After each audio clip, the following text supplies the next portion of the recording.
If they say, get out, this isn't working, you don't make enough money, you might be dealing with a narcissist. If they call you at work screaming at you, you had 6 bowls and now you have 5, control, they might be a narcissist. If you guys shack up their ex, let's say they have babies together, and when baby daddy and baby mama come over and it's winter, they'll take your wet, slippery boots, hide them in the bedroom, hide your jacket. Hide your kids, hide your wife, and hide your husband. Hide your kids, hide your wife, and hide your husband. In the bedroom, close the door so that their ex doesn't know you exist. They might be a narcissist. If you're a single parent and you live at home with your parents, that grandparent might stay to you. You can't have unsupervised visits in my house with your children when I'm not here. I don't care if it's Christmas time. Too bad. Your parents are probably narcissists. You've been sleeping on the couch for 3 weeks. They might be a narcissist. If you spent the last 3 Christmases sleeping on the basement floor, they might be a narcissist. If they can go 3 months without saying, I love you, that's pretty narcissistic. If you split up as a couple and you own a house and the first thing they do when you split up is empty the bank account that the mortgage comes out of, they're abusive and they're probably narcissistic. If you have primary care and control and they have access to a joint account and your co-parent takes the child tax bonus, she is abusive and narcissistic. If her friends call you, if her friends call your spouse, we're going to sue you, we're going to get lawyers, we're going to get RCMP to get the money that you got back, they are probably narcissistic. They are definitely abusive.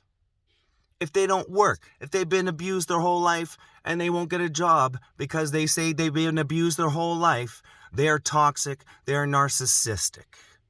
If they can't pay child support because they can't get a job, because they can't get out of the hole that they put themselves in, they're toxic, they're narcissistic.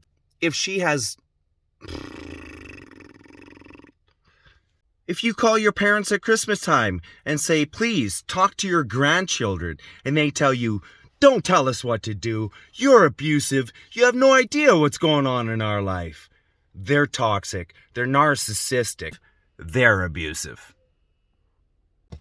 If your parent gathers 2 or 3 of their flying monkeys and for the first time in years they call you and say, let's have a family reunion, they want to tag team and gang up on you. They're toxic, they're narcissistic, they've sent you messages, they've threatened you, you know it. If they contact you on behalf of somebody else and say how horrible you are, they are toxic enablers of narcissistic behavior. If they tell you that you are playing the victim on behalf of somebody else, they are toxic. They are narcissistic, enabling behaviors. If they call you and threaten lawyers, if they call you and threaten RCMP, they are probably flying monkeys, toxic, enabling. If your parents haven't been grandparents to your children for years, they will finally offer to buy their way in, and they will offer to buy for your stepchildren to make up for their mistakes because they're toxic, narcissistic, and they cannot face the shame monster. If they give you a gift and they've been treating you so horribly, you say, I cannot accept this. And they look at you and say, don't you dare talk to me like that.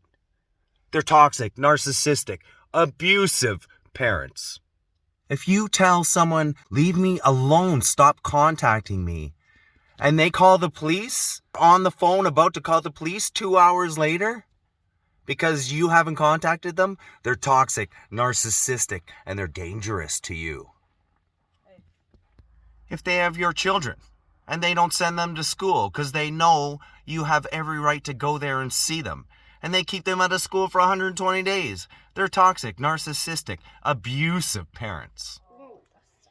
Don't be toxic. Don't be narcissistic. Like the video, share the video, follow, subscribe. Brian P. over and out.